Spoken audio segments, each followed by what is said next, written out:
The fine folks of the Locked On Big Ten squad are going to attempt and probably fail to pick apart my Big Ten power rankings. We've got Indiana's win total on tap. You know today's going to be fun. You're talking ball with the Big Ten squad, sponsored by Game Time. From USC to Ohio State, from Michigan to Oregon, from Nebraska to Washington, it's the local experts of the Locked On Podcast Network bringing you scoops, breakdowns, and the most comprehensive preview of the upcoming Big Ten weekend. No hurt feelings and thin skin allowed. Squad up, you're part of the Big Ten squad. Happy Thursday, everybody. Welcome to this week's edition of the Locked On Big Ten Squad. I'm Spencer McLaughlin, your host. Mark Culkin of Locked On USC is here with Jacob Goins. Locked On Hoosiers, Craig Sheeman, Indiana guy of Locked On Big Ten. Zach Seiko, Locked On Nittany Lions. Roman Tomashoff, Locked On Huskies. And boom, right on time is Jay Stevens of Locked On Buckeyes. What an entrance. Oh my goodness. Absolutely electric. I swear we did not plan any of that. We do have a great show planned out for today. So in this first segment, this is really going to be a win-win for me because I'll either get to push back on why you guys are wrong, or you're just going to have to agree with me, and that's a win for me going in either direction. Goins is already counting down the minutes until we get to Indiana later in today's show. But I have compiled my Big Ten power rankings going into the season, and I'm sure we'll start with the top six. Is everybody good with that? Kind of the top third of this massive 18-team conference. All right, top six. I mean, you're running the show, so just tell us what. We figured you would have had a plan for this, but here we are. We don't want to debate Maryland to start. Maryland I can tell you is where Purdue is going to be. Those two teams are low on my list. Northwestern. We didn't want to start with them. They are low. No, here's where we'll start. You're gonna love this, Seiko. Yes, Mark. Just get rid of the bottom six. These teams are not in contention. Well, yeah, but then we'd be leaving out UCLA, and then we can't talk about Nico. And SEO dictates we have to talk about Nico. That's true. Okay, top six in the Big Ten in order. And Seiko gets to respond first for no particular reason. Here we go. Penn State number 1, Ohio State 2, Oregon 3, Illinois 4, Indiana 5, Michigan 6. Seiko, go ahead. Where am I wrong? I don't think you are. All I heard is Penn State was number 1. I'm good with that. It's definitely, your top three across the board. I think most people are going to see this as either Penn State or Ohio State number 1. Oregon's going to be third, because I'm sure if you ask Jay, he's going to say you're wrong. The Buckeyes are 1, Penn State's 2, Oregon's 3, and some sort of. Oh, okay. Wow. Sego. This is the guy who came on my show and picked Ohio State to lose to Oregon in a game they led by 34 points. He has been scarred many a times, is what I'm saying. Many times. Trust issues at this point in time. Penn State being the number 1 team is justified. Whether or not you agree with Spencer, it is justified because they bring back a veteran quarterback, 2, not 1, but 2 veteran running backs, 80% of the starting offensive line, star defensive end, star defensive tackle, star safety, and then there's going to be some new faces of the offense and defense that will emerge. Oh, and they added 3 veteran playmakers through the transfer portal at the biggest position of weakness, wide receiver. 3, a trio of senior veterans that are going to be pretty helpful in this offense, but this is going to be a run-first, run-heavy team. So all Drew Aller and those 3 transfer wide receivers have to do is not make mistakes. Which historically they've never done that before, of course. Jay, Ohio State at 2. Any objection there? Not really. No, I think that's actually a fair place to put them. Seiko, the reason why I have Ohio State 2 and Penn State 1 is due to what Penn State's bringing back and what Ohio State is trying to figure out right now. Ohio State on defense, they lost 8 guys to the draft. That's great. But you don't really know who's going to be filling in the holes. You may know their name. You're not sure how well they'll play. And so I get it. I am comfortable with Ohio State being here at number 2. Spencer, I was ready to come on here and go off on you, but I can't do it right now. Oh, this is sweet music to my ears. I needed this pick me up. I've had a long coordinator. I've had a long day at work. This is great. Would anyone like to push back on that top 6? I'll reiterate again: Penn State, Ohio State, Oregon, Illinois, Indiana, Michigan, and any non-takers for that top 6. I missed you say Illinois. That's really upsetting. I wrote down the top 5. I missed you say Illinois and was really excited about Indiana being number 4, which I'm still okay with them being in the top 5. I will say that I just think Indiana is better than Illinois. I think they have a better season than Illinois. I'm on the record saying that, and I am dying on that hill. Well, Craig, you look like you've been itching to get in. When Seiko was talking, you look like someone holding your breath while your mother-in-law was speaking. Go ahead. Ooh. Flashback. Yeah. So I can't quarrel with your top 3. However, look, the beauty of Illinois and Indiana is that'll sort itself out because they play each other pretty early in the season on September 20th. So my question becomes, where do we put Michigan? 6th? Are they 4th? What's the learning curve for Bryce Underwood? And, is he lights out all season long? Is he mediocre in the beginning as he tries to figure it out? So, Michigan could move as high as 4 on this list, or maybe they're appropriately placed at 6. And I want to hear from Mark because I'm sure he thinks the Trojans should be on this list as well. Again, I asked what went into the thought process of these power rankings because I'm thinking you have to at least look back at how the team performed in their last game. And Oregon at number 3 seems a little bit high, especially considering their new, presumptive starting quarterback has a touchdown to interception ratio of 11-9. So, yeah, you're bringing in a lot of talent, or you have a lot of talent returning, but who's your quarterback? All I remember is what Ohio State did you in your last game. Why does that? Go ahead. I didn't know that the last game of the season was defining what happens in a team's next season. If that's so, where should Indiana be? Last? If Jay is going to be cool, thanks. At number 2, because you know a lot of names, but you don't know what you're actually returning until you see it in action. Why can't we say the same thing about number 3 Oregon? Right? I think I think it's the reason that I have them both behind Penn State, whereas most places probably would want to put Penn State behind them all. Also, to answer your direct question, Mark, about what went into my making of these metrics, I have been talking about all of these teams at some point in time and monitoring their off seasons rather closely on Locked On College Football. Roman has not yet had a chance to jump in. I want to be fair and equitable as neutral arbiter of all things college football over here. Roman, by the way, I saw that. You saw what?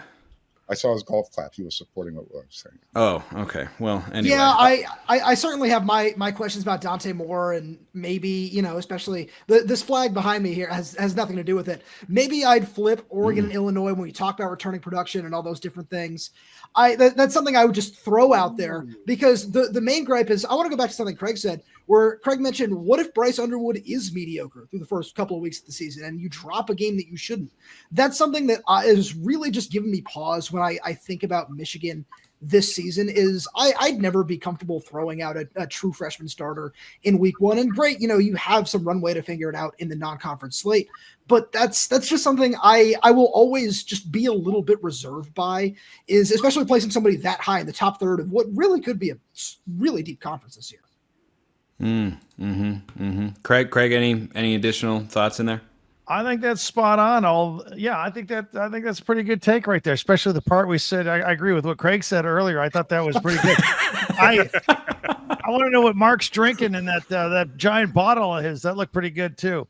Pac-12 juice. Is it the audacity of this guy to bring that back? RIP, pour one out. But I mean, goodness gracious, every single week. Hey, they got Texas State. They're on the comeback. That's true.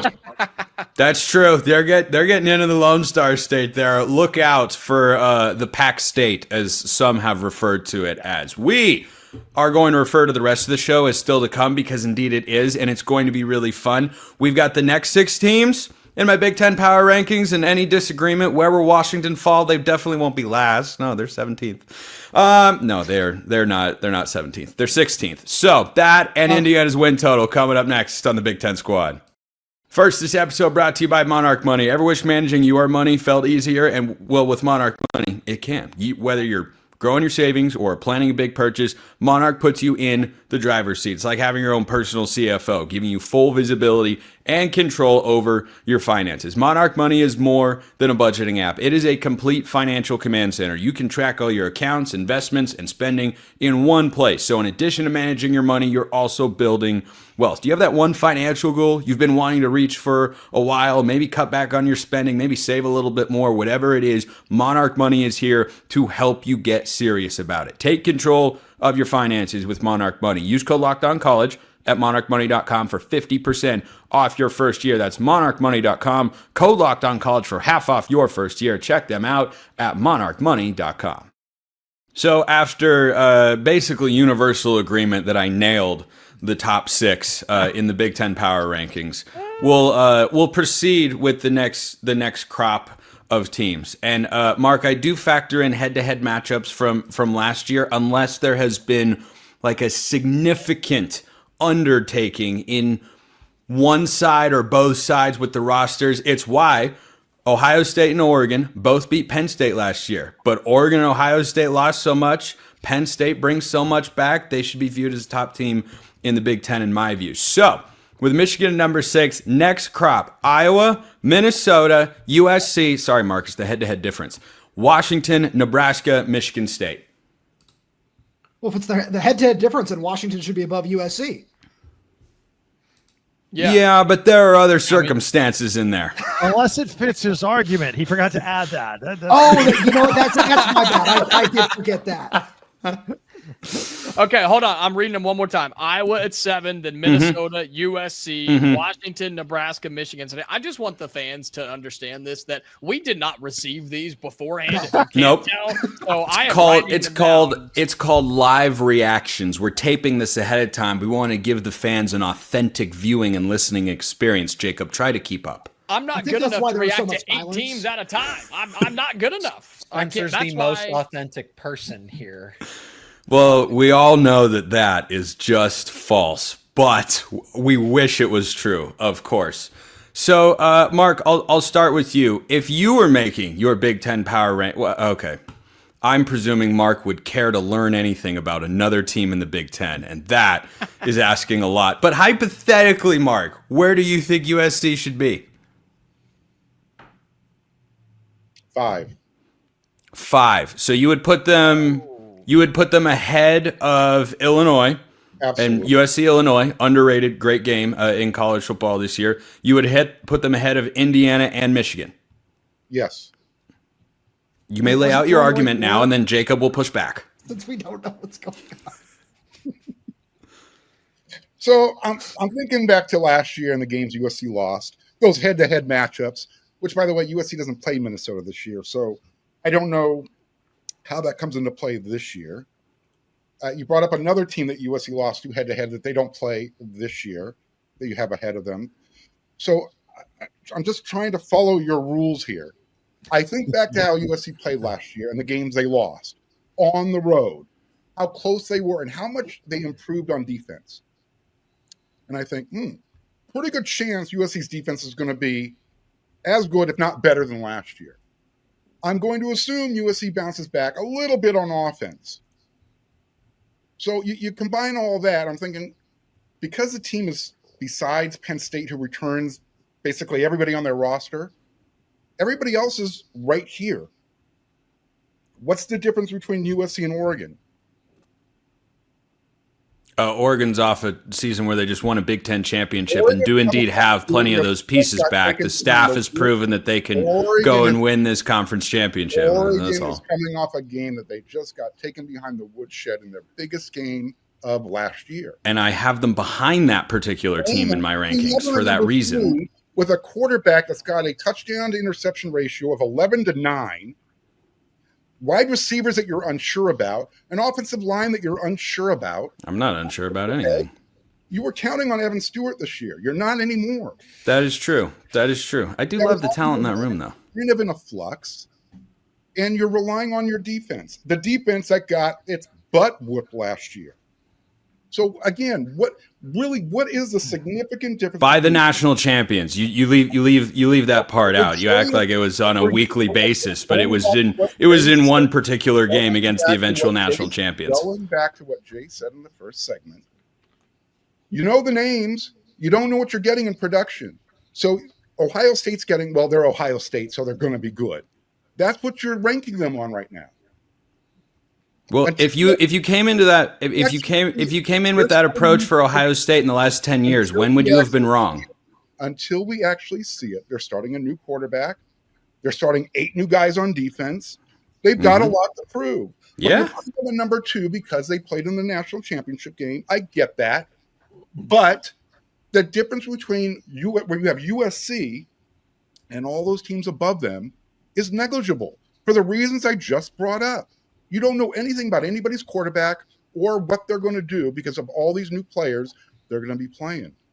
Michigan. But Mark, you used a term there that I wanted to highlight, in particularly to USC, is until you see it. What has USC shown us that they should be a top 5 anything other? I talked about their improvement on defense, which was significant, a 10-point improvement, and their losses on their road. Until we see it, we can't believe it. I don't believe it. Great. Don't believe it. But I'm pointing out what is the difference. And that's really the argument we're having here. You know, Spencer went on this, this is my list, and it's right because I follow college football. Well, really? How dare you, Spencer? I know. The audacity. If I made a list, it would be right because I made it. College football, and we laugh at their power ranking. I just think there's 6 or 7 teams in the Big Ten that return more starting production from last year to this year than USC does. And what has USC or Lincoln Riley shown that they should have any sort of hype or expectations going into 2025 until they prove it on the field? Let me ask you this. Penn State brought in 3 wide receivers to shore things up. Would you take their 3 transfers over Mekhi Lem and Jacoby Lane? I'd take their offense over yours, absolutely. That's not the question I asked you. That's included in that. Yes, no, I would. I would take them. Yes, I would. We're talking about roster personnel returning. Yes, I would take them. You just don't plug in. It doesn't work that well. It's not a video game, okay?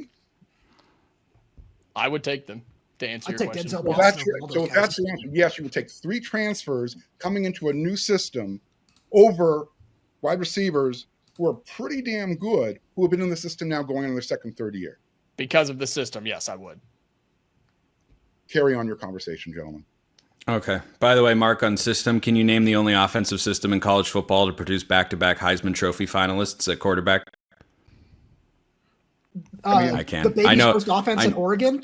I know of one. For that one. Yeah. Sorry, Roman. What was the score of that game at Austin last year? Can you refresh my memory? I'm getting closer to bingo. Thank you very much for that. I don't remember. I gotta send everybody. Right. We can only bring up games in which Washington has won. Of course, that is the case. Roman, would you like to make a case for Washington to be higher on this list, or do you think I have? Would. Okay, go for it. By all means.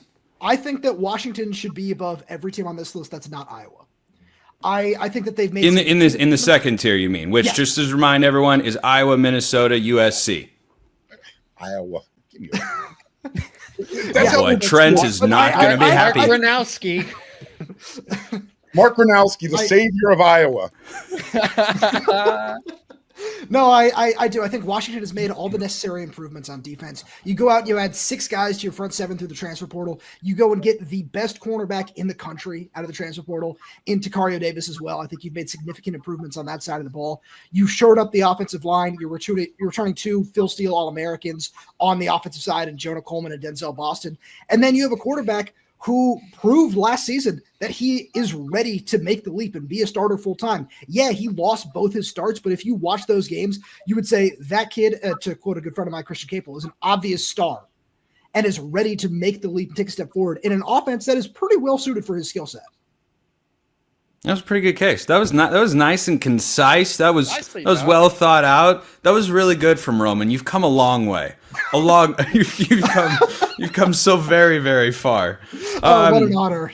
Okay, bottom row, wrap this particular conversation, which has just been so much fun.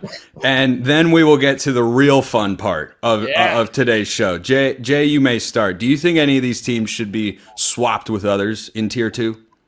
I won't go crazy with this, but I think Michigan State will not be 12. I have a hard time putting them at 12 because part of me believes this is the year that they start to move up the Big Ten. Wouldn't definitely be in the top 6, but I think them in Nebraska and Washington will probably be pretty close with how I think that Michigan State will be better in 2025.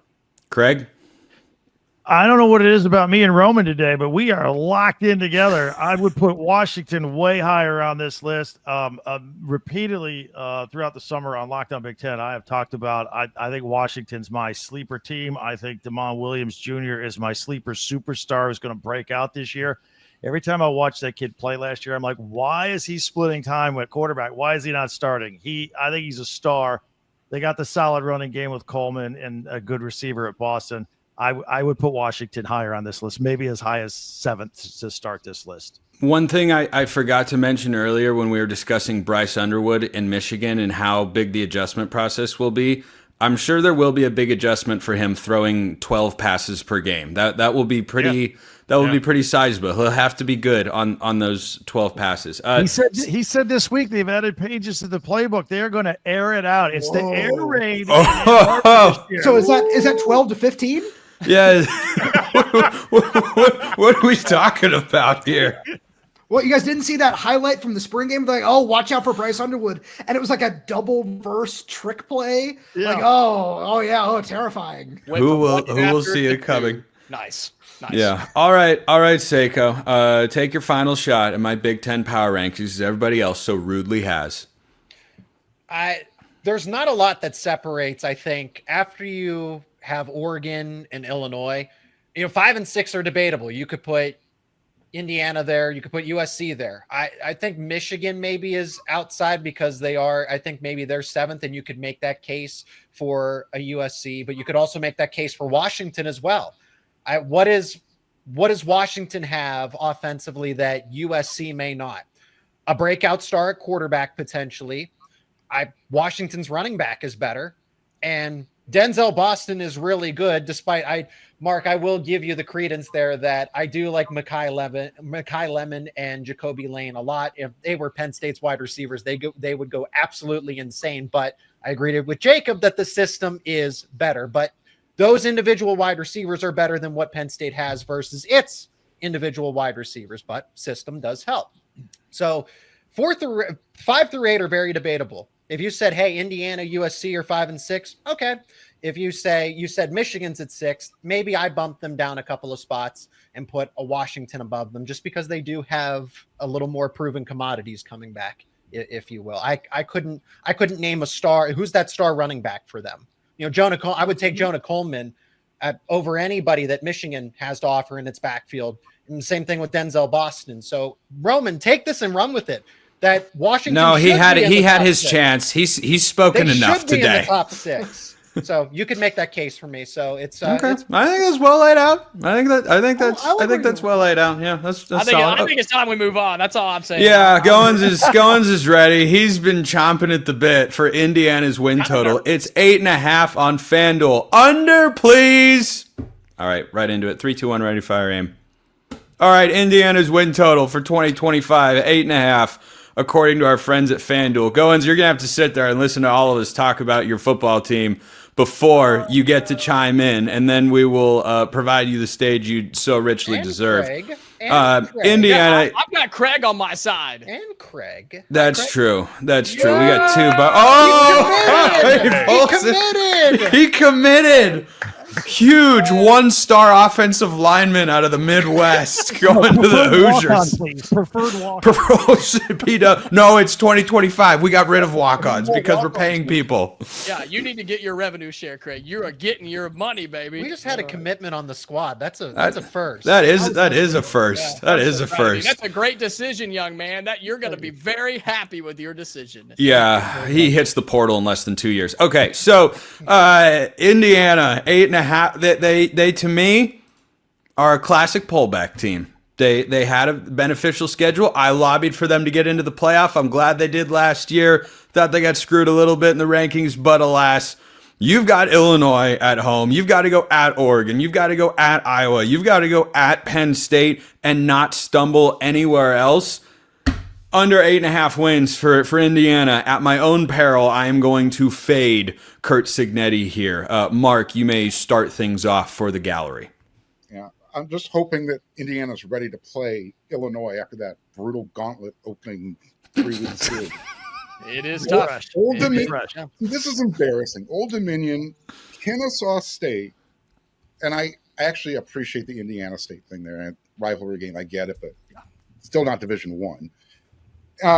So yeah, we're going to find out how good Indiana really is, and really how good Illinois is.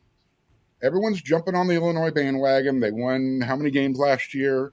10. 10 games. They returned Luke Altmaier, the second best quarterback in the conference returning. If Indiana can win that game, and it's a home game, they should win it, right? You know, Indiana's on their way. They can get to 9 wins. Just like for USC, Illinois is the pivot game. I think you're going to find out if Indiana can sustain what they started to build last year. It'll start at Illinois. I love the mental darts game I get to play at trying to figure out when Mark is done talking. It's just these prolonged pauses. I'm like, oh, he's no, okay, not done. All right. All these years doing shows together, Mark, and I still haven't figured it out. Roman, 8.5, Indiana. Iowa. Iowa. Hey, don't sleep on Iowa. Wait, Mark, you probably slept on Minnesota and Maryland last year.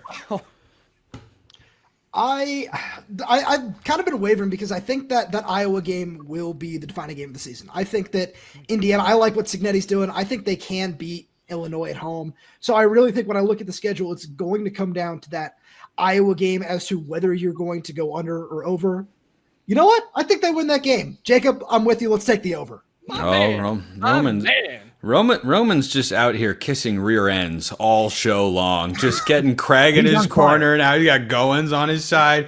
Before you know it, Roman will be out here saying that Ohio State's going to go back-to-back. Jay, what do you make of the Hoosiers this year? This is tough because this schedule is mapped out like it would have been a couple years ago, where you get 3 easy non-conference games, you get your Big Ten games that you should win. You already got some games in the Big Ten you're going to automatically lose. Oregon's going to beat IU, and who else do I have beating? Penn State is going to beat Indiana as well. The tricky games to me are the Illinois at Iowa, the Michigan State game, and the Wisconsin game. The lucky thing for Indiana is you're playing Oregon on the road after an off week.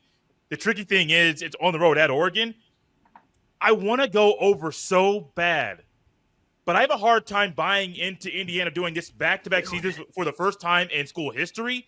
I understand the non-conference thing. They map it out. They did it 5 to 10 years ago, and those games were needed for Indiana to at least have a chance to be bowl eligible. You're going to blow those teams out. I don't have a good feeling that they're going to get over 8.5 right now because I live in Indiana. My mom went to IU. I've never seen it. I've never seen them go back-to-back big years, and I can't buy into them doing it right now. Jay, when you were talking about Autzen Stadium, I really wanted to make a jab about how hard it is to win there, there are certain things you don't talk about on this show, and that's one of them. Don't. Yeah, for some reason, 1st, with you, with anybody 1st. else, fine, but with you, I bit my tongue on that one for no reason in particular. I like that we're nitpicking games again. Just going to throw that out there. What do you mean we're nitpicking? What? I'm just saying we talked about the Rose Bowl a little bit earlier. Recent memory, you know.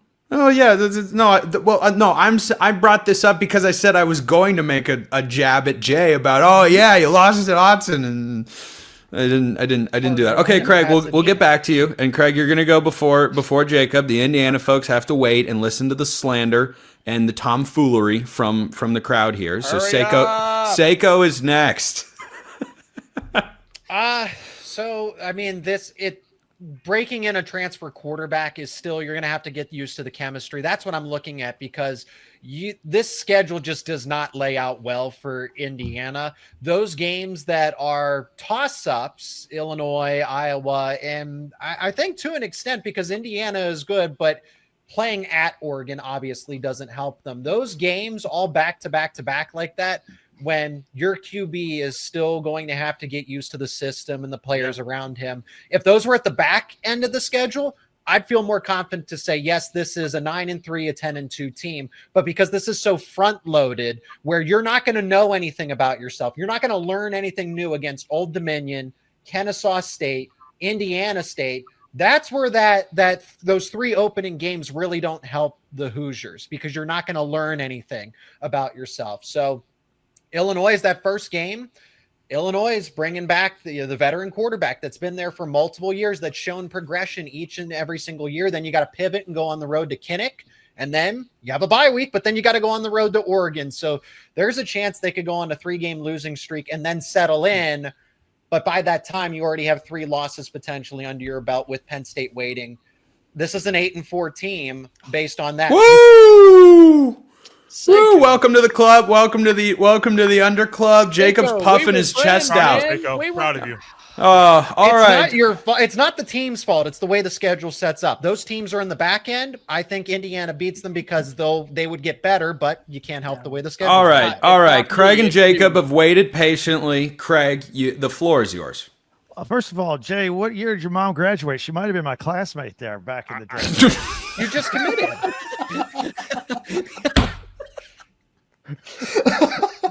I'm not replying to that. All right. Oh, jeez. Class of 89, by the way, on my end. Attaboy, Craig. Yes. All right. So, Line him up, Craig. Get him. first of all, all right. Jay's trying to avoid conversations about regrettable nights in Bloomington in the 80s. All right. First of all, let's go back to the beginning. When you said, look, they're not hitting the 11, they're not going to match. They're going to have a regression from last year, but not that much, man. I'm taking the over on this. I mean, okay, we got the 3 layups. We're winning the first 3 games. Obviously, everything hinges on the Illinois game. I think we're winning at Iowa, as long as that's not at nighttime at Kinnick Stadium. I got to check the time on that one. I'll concede the loss to Oregon. They're beating Michigan State. Michigan State's a year away. UCLA, Indiana crushed them at the Rose Bowl last year, and I don't think Nico's going to do that great. I don't think he's got all the weapons over there. They'll win at Maryland. I'll concede a loss to Penn State, although I would take IU on the points because IU always plays very well at Beaver Stadium, even though they'll lose. They'll beat Wisconsin and they'll beat Purdue. So again, it comes down to that Illinois game, and right now, even without that, I think I got them at 9 wins. I know I criticized somebody last time for fuzzy math, but I think we're at 9 right there. We go beat Illinois. It could be a magical season. All right, Goins, the time has come. You have waited 32 patient minutes to tell us why Indiana's going, 12-0?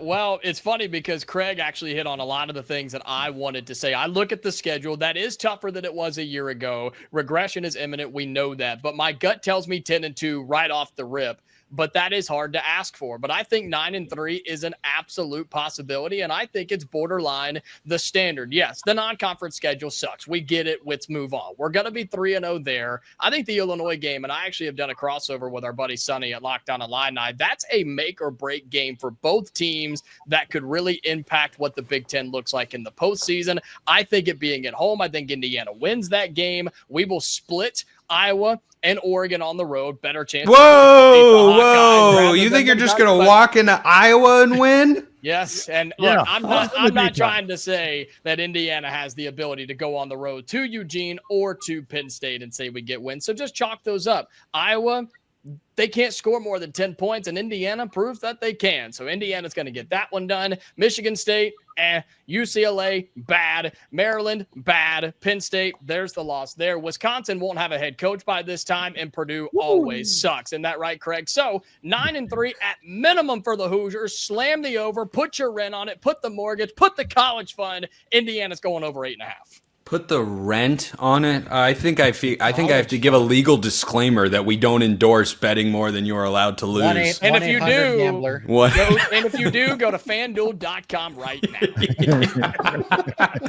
now. There you have. So we've got the 2 overs. Or Mark, you were kind of in between. No, we've got the. I just said if they get by Illinois, they can go over. That, and everybody seems to agree. That's okay. So we're split. We're split 3-3 and 1. So that means Indiana is definitely locked into a letdown 7-5 season for Jacob. But we'll talk about it. Illinois is going to win that game in Bloomington. Just wait. Anyway, Mark Culkin, locked on USC. Jacob Goins, locked on Hoosiers. Roman Tomashoff, locked on Huskies. Jay Stevens, locked on Buckeyes. Craig Sheeman, locked on Big Ten with the Hoosiers hat. That was a new one. That was good. And Zach Seiko from Locked On Nittany Lions. I'm Spencer McLaughlin from Locked On All Over the Place. Appreciate everyone listening. We'll see you next time. And until then, hope you all have a wonderful rest of your day. Hoo, hoo, hoo.